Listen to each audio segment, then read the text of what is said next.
guys. That's fine. Brad Crouch obviously not playing. Is it just general soreness and nothing to do with the foot, or where we're at? No, he's got nothing to do with the foot. He's got a little adductor at the moment, which, look, if it was a home and away game, he'd probably be pushing for selection. But as I've said all along, it's no risk with Brad, and I expect him to be back and ready to go for NAB 2. Did you hurt that during the game, or pull up sore? He pulled up sore after the internal trial last Friday. Don, just in terms of your focus for how you're going to run the NAB Challenge with your team, how important are wins? How important are getting your game plan tweaked? How do you see it? Oh, it's a combination of everything. As I've said all along, it's for us, it's going to be about preparing the players for round one with that focus, giving some guys some opportunity who've really trained well through the pre-season and put themselves forward for selection, as well as fine-tuning our game style and the things we've been working on since December. So we'll try and balance those three things up. Is winning important? If they're keeping score, I like to win. So whilst it's not going to be the sole focus, I think it's a habit, and it's one I'd like the club to get into. Oh, just with Crouch, so his foot is going really well, is it? Yeah, no problem with his foot. Okay, good. Strength-wise of the squad, it looks pretty much near full strength.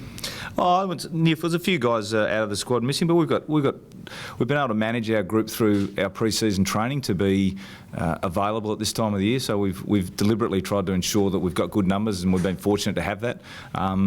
So they're fit and ready to go. We've got one game at home, which is Sunday, and then we've got 2 away. So it's an opportunity. Guys are fit and ready to go, and looking forward to playing. So we'll play the guys available. How do you handle that sort of mix of trying to get a look at new guys and then obviously giving the senior guys a bit of a run as well? Do you sort of hope that by NAB 3 to have a pretty senior, a bit more senior than this? I mean, that's pretty.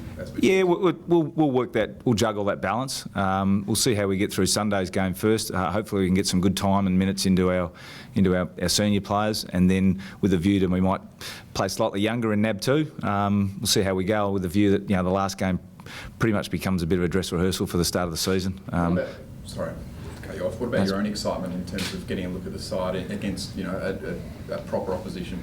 Yeah, look, I think my excitement's matched by the players. I mean, it's this time of year, ask these guys. They do all the training, and it's all directed towards one thing, which is testing ourselves against opposition. And we get a first chance, come Sunday against West Coast, and we'll see the areas we've been able to improve on, and maybe some areas we've got to keep working on. Don, who's out through injury?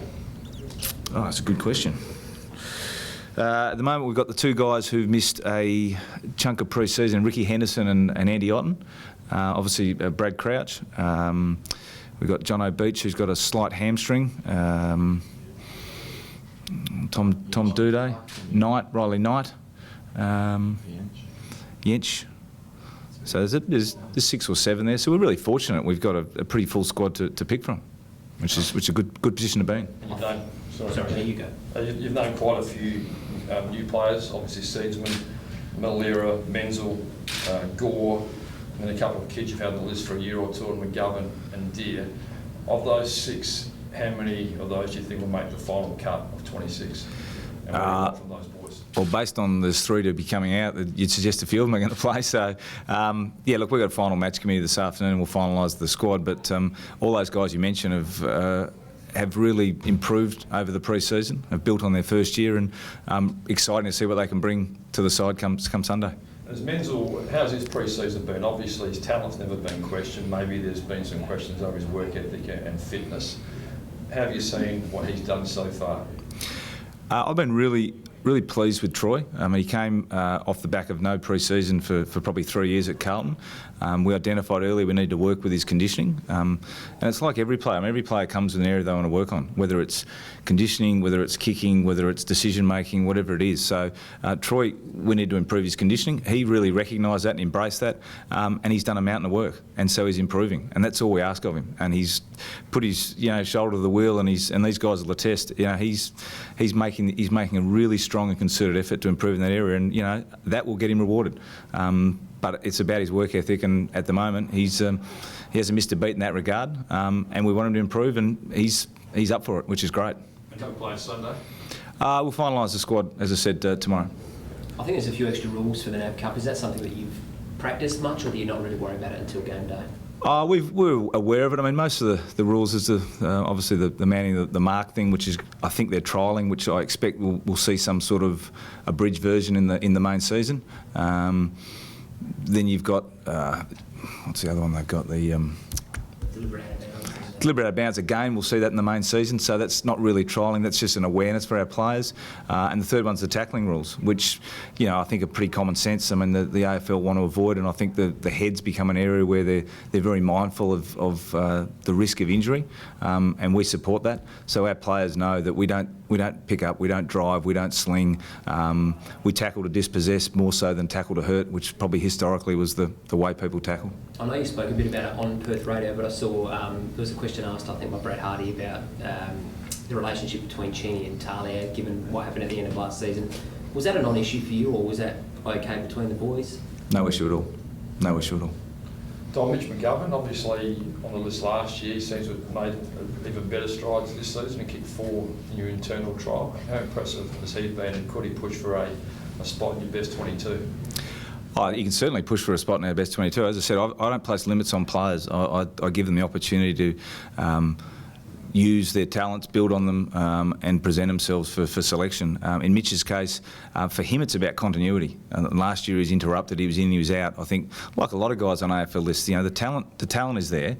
Often what we're doing is we're working with that talent to give that talent the best opportunity to be consistent in their performance and develop. And for a young player to have the broken sort of sequence of training, playing, missing games, they just don't get it. Now Mitch has been able to get his body in a better position. He's been really diligent with his rehab and his recovery and his maintenance program, and he's now putting himself forward for selection. And, you know, we'll get a look at him probably on Sunday to see what he can bring as a point of difference, and that's what it's about. He's created the opportunity, and he's, you know, hopefully he grabs it. His attributes.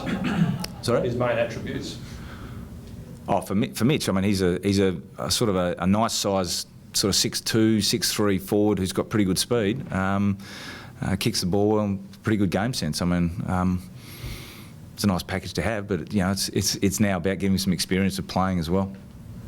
Any nerves for you, Don? I know you're pretty experienced, but, you know, for your first game officially? Oh yeah, look, it's as I said, it's an exciting time of the year. We've, you know, come together as with the coaching group and the playing group, and we get a chance to as I say, get a test against a grand finalist from last year. So yeah, there's a few nerves there. You're not human if you don't have nerves, but I'm more excited than anything else. Excited to see how we're going to play and working with these guys and seeing how good we can become. Has there been much tinkering with the game plan, or have you sort of just made a couple of slight adjustments, do you think, from what happened last year? I think we've probably made more, there's not wholesale changes, more slight adjustments, maybe slightly different focus on certain areas, maybe a few different methods as to how we go about playing, probably structurally a few changes, so there's a little blend in there, and we're still work in progress in some of those areas. As I said, I'll keep repeating it, but we get a chance on the weekend against a side, and we'll see where we're going. I'm sure we'll reflect on Monday of some things. We'll say, I like that. That was going really well. We were good there. This area here, we've still got to work, but that's our challenge, is to really continually improve and test ourselves and find out where we can get to. I know these boys love playing in the heat, but any concessions with the squad being 37 on Sunday to get longer breaks? Have you been told from the AFL that's going to pan out? Yeah, it's been discussed from the AFL. I think they're finalising tomorrow. They like to do it 2 days out once they've got a clearer forecast. So the discussion would be around either longer breaks, the quarter time and half time. I don't think we quite get to the extreme of breaking the quarter in half for breaks during the quarter. There'll be extra water carriers out at Unley for both sides, and I think there's a possibility they may look at the quarter lengths, that's all as well, to adjust that. And obviously players' safety and well-being is pivotal. That said, we've got to find a balance between that and making sure we get enough minutes and game time to be able to prepare our guys appropriately for the start of the year.